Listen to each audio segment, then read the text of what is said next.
Shalom. Kali ini kita akan belajar langkah kedua dari Scripture Sculpture.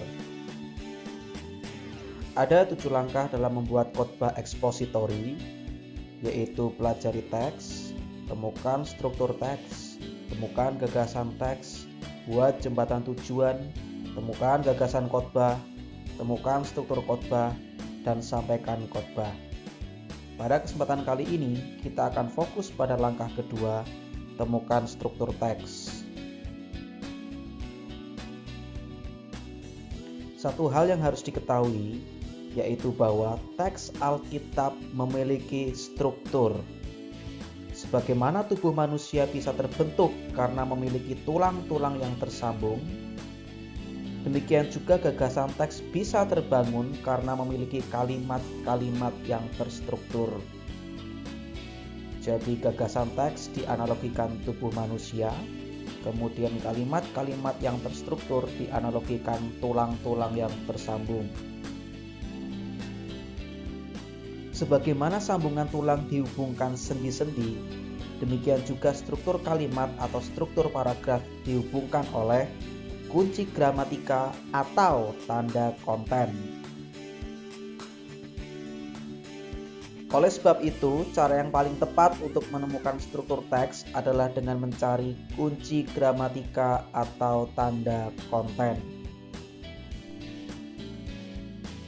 Cara pertama dalam menemukan struktur teks ialah mencari kunci gramatika yang meliputi konjungsi. Nah, konjungsi ini ada banyak jenisnya, meliputi penyebab yang ditandai dengan kata karena atau sebab. Kemudian alasan ditandai dengan kata karena atau sebab juga. Lalu terkait hasil ditandai dengan kata maka atau oleh sebab itu. Lalu yang menunjukkan tujuan itu ditandai dengan kata untuk, bagi, supaya, dan agar. Lalu yang menunjukkan sarana ditandai dengan kata oleh, melalui, dalam, dan dengan. Kemudian yang menunjukkan waktu itu ditandai dengan kata ketika, saat, hingga, sampai, dan kapanpun. Kemudian yang menunjukkan tempat ditandai dengan kata di, dalam, ke, dari, di atas, dimanapun, dan lain sebagainya. Lalu yang menunjukkan cara ditandai dengan kata dengan, sama seperti, seperti. Lalu yang menunjukkan kontras itu ditandai dengan kata tetapi, meskipun, dan sekalipun. Lalu yang menjelaskan atributif itu ditandai dengan konjungsi yang. Nah, contoh pertama kita bisa melihat dari Yeremia 17 ayat 5 sampai yang ke-6. Secara khusus ayat yang ke-5. Di situ kita bisa melihat ada 3 konjungsi atributif, yaitu konjungsi yang.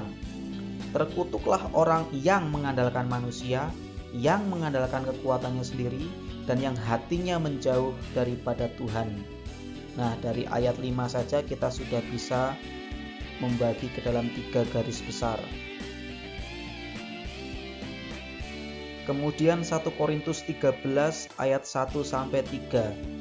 Di sini ada 4 konjungsi yang menjelaskan kontras, yaitu sekalipun. Dalam 3 ayat ini muncul 4 kali kata sekalipun. Jadi nanti bisa membuat 4 garis besar atau 4 gagasan di dalam paragraf ini.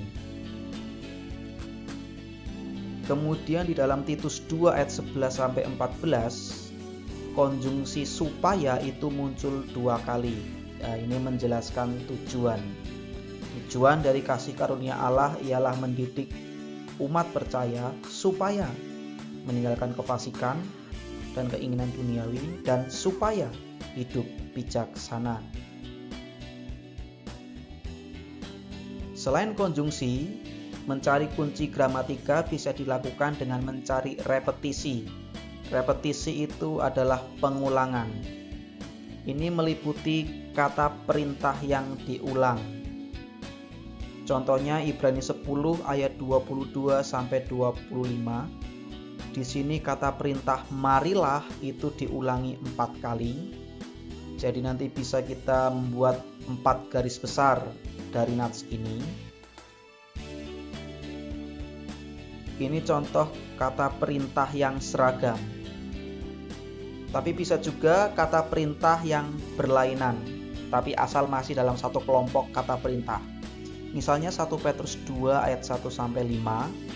Dalam 5 ayat ini kita bisa melihat ada 4 kata perintah, yaitu buanglah, jadilah, datanglah, biarlah.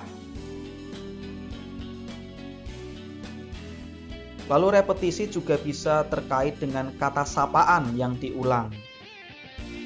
Misalnya dalam 3 Yohanes 1 ayat 2-12, ini nats yang cukup panjang.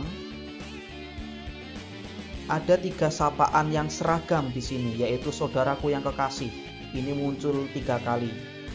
Di ayat 2, ayat 5, dan ayat 11. Ini bisa menjadi penanda atau pembagi 3 garis besar dalam nats ini. Bisa juga kata sapaan yang berlainan. Contohnya Mazmur 52 ayat 1-4. Ada kata hai pahlawan, hai engkau penipu, hai lidah penipu. Ini muncul 3 kali. Lalu repetisi juga bisa meliputi kalimat atau frase yang diulang. 1 Petrus 3 ayat 10-12 menunjukkan frase yang diulang itu seragam, yaitu ia harus, muncul 3 kali dalam ayat 10-12 ini. Misalnya, cara untuk melihat hari-hari baik. Ada 3 cara, berarti ada 3 garis besar. Harus menjaga lidahnya, kemudian harus menjauhi yang jahat, kemudian harus mencari perdamaian. Lalu Yudas 1 ayat 12-13, ini ada frase diulang juga, ini seragam juga. Perhatikan frase mereka bagaikan ini muncul 4 kali dalam ayat 12-13. Berarti nanti kita bisa membagi nats ini menjadi 4 garis besar. Selain dengan melihat kunci gramatikal, kita bisa menemukan struktur teks dengan melihat atau mencari tanda konten. Nah, ini cara lain untuk menguraikan struktur teks adalah dengan mengamati perubahan konten. Amatilah perubahan isi pembicaraan, meliputi perubahan subjek atau tokoh, perubahan subtopik pembahasan, dan perubahan kegiatan. Ingat, tidak semua teks bisa kita bagi strukturnya dengan tanda atau kunci gramatikal seperti konjungsi dan repetisi. Kadang kita harus melihat tanda konten.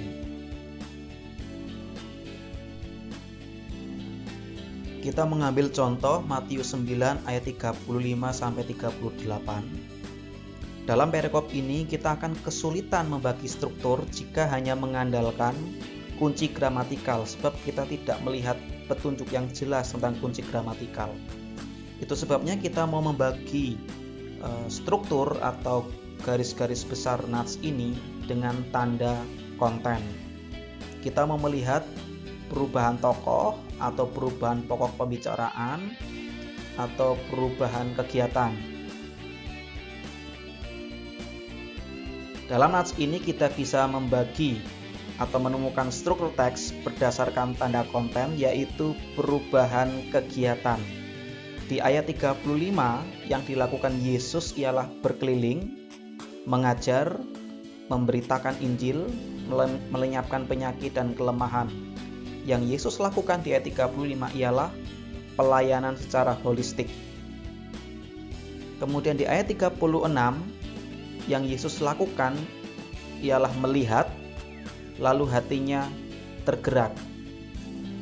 Di sini kita bisa melihat apa yang Yesus lakukan, di mana Yesus hatinya tergerak oleh belas kasihan. Kemudian di ayat 37 dan 38 ini berbicara tentang tuaian, ya, terkait juga pekerja. Apa yang Yesus lakukan di sini? Dia berkata kepada murid-muridnya supaya berdoa meminta kepada Tuhan yang punya tuayan supaya mengirimkan pekerja-pekerja. Nah, kita bisa membagi nats ini menjadi 3 garis besar. Misalnya terkait dengan pelayanan Yesus, apa ciri pelayanan Yesus di sini? Yaitu pelayanan yang holistik ayat 35, lalu pelayanan yang berdasarkan belas kasihan ayat 36, dan pelayanan yang melibatkan doa meminta pekerja ayat 37. Setelah kita menemukan struktur teks baik dengan kunci gramatikal atau tanda konten, cobalah meringkas perikop dengan sederhana. Lakukanlah ini dengan menyatakan kembali setiap bagian dari ayat tersebut atau setiap poin utama. Tetapi gunakanlah kata-kata sendiri. Bayangkan jika seseorang bertanya tentang apa yang sedang dibicarakan oleh teks. Dalam meringkas, cobalah jelaskan makna dan poin utama dengan cara yang mereka mengerti dalam beberapa kalimat. Jadi inilah 2 langkah membuat struktur teks. Yang pertama, mencari kunci gramatikal atau tanda konten. Dan yang kedua, membuat ringkasan dengan kata-kata sendiri. Kita mau melanjutkan contoh dari Efesus 3 ayat 16-19. Pada video sebelumnya kita memakai nats ini untuk mempelajari teks. Nah, kali ini kita mau memakai nats ini lagi untuk melihat strukturnya. Dalam nats ini kita melihat kunci gramatikal. Ada frase yang diulang dan juga ada konjungsi yang diulang. Aku berdoa diulang 3 kali. Konjungsi supaya itu juga diulang 3 kali. Aku berdoa supaya Ia menguatkan dan meneguhkan kamu. Aku berdoa supaya kamu dapat memahami kasih Kristus. Aku berdoa supaya kamu dipenuhi di dalam seluruh kepenuhan Allah. Nah, dari nats tersebut kita bisa menemukan ada 3 garis besar teks. Inilah struktur teksnya. Yang pertama itu di ayat 16-17. Paulus berdoa supaya jemaat Efesus diberi kekuatan oleh Tuhan. Kemudian ada penjelasan-penjelasan lain di bawahnya, yakni kalimat menurut kekayaan kemuliaannya, oleh Roh Kudus di dalam batin, kemudian sehingga Kristus berdiam di dalam hati, kemudian sehingga jemaat berakar dan berdasar di dalam kasih. Lalu garis besar kedua itu ayat 18-19a. Paulus berdoa supaya jemaat Efesus memahami kasih Kristus. Kemudian ada keterangan di bawahnya, bersama segala orang-orang kudus. Kemudian dijelaskan sifat kasih Kristus, betapa lebar, panjang, tinggi, dalam, dan melampaui segala pengetahuan. Lalu garis besar yang ketiga itu ayat 19b. Paulus berdoa supaya jemaat Efesus dipenuhi oleh Allah. Nah, kata dipenuhi di sini itu dari kata Yunani pleroma, artinya diisi. Nah, kemudian saya buat lebih sederhana dengan kalimat sendiri menjadi seperti ini. Inilah struktur Efesus 3 ayat 16-19. Paulus berdoa supaya jemaat Efesus diberi kekuatan oleh Tuhan. Ayat 16-17. Mengapa? Karena Tuhan adalah sumber yang kaya akan kemuliaan, maka kekuatan ini bisa berlimpah-limpah.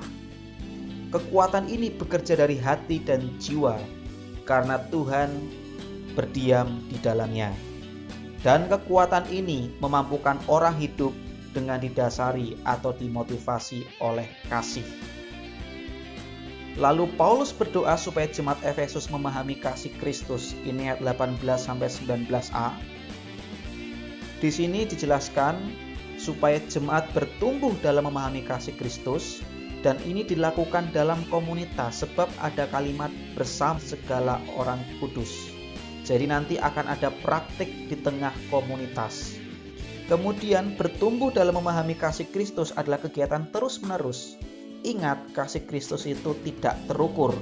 Betapa panjang, dalam, lebar, dan luas dan melampaui segala pengetahuan.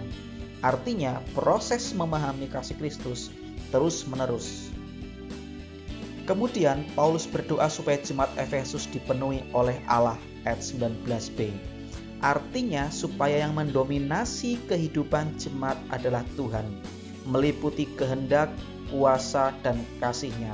Tidak lagi egosentris, tidak lagi egois, tapi Tuhanlah yang bertahta di dalam hati.